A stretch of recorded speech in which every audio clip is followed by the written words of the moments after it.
Kapuso yung actress Kayleen Alcantara hindi pinansin, at nilayasan si Maevie Legaspi sa isang event.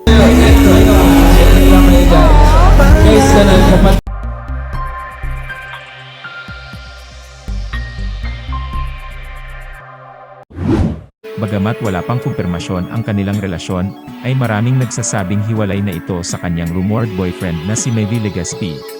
Sa event ng kulit at The Royal True Orange, makikitang tila awkward sa dalawa na magkasama sila sa event. Makikitan hindi nagpapansinan sina Maevie at Kayleen dahil napapagitnaan sila ng host ng event, pinakita ng isa't isa ng kanilang kulit habang nasa event. Pagkatapos, nung mag-exit na ay tila hindi pinansin ni Kayleen at linampasan lang si Maevie. Samantala, marami sa netizens ang nagsasabi na tila may kinalaman ang Eat Bulaga co-host ni Maevie na si Dasuri Choi sa nangyayari ngayon sa kanila ni Kayleen. Pero base naman sa post ni Zoren ay magkaibigan lang ang dalawa, at noon pa man ay close na si Dasuri kay Cassie.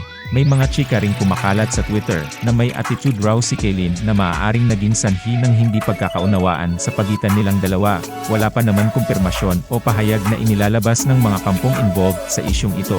Sunod-sunod na cryptic messages ang ibinabahagi ng aktres na si Carmina Villarroel sa kanyang social media accounts. Ito ay dahil sa usap-usapan ng kanyang anak na si Maevie Legaspi na humiwalay na kay Kayleen Alcantara.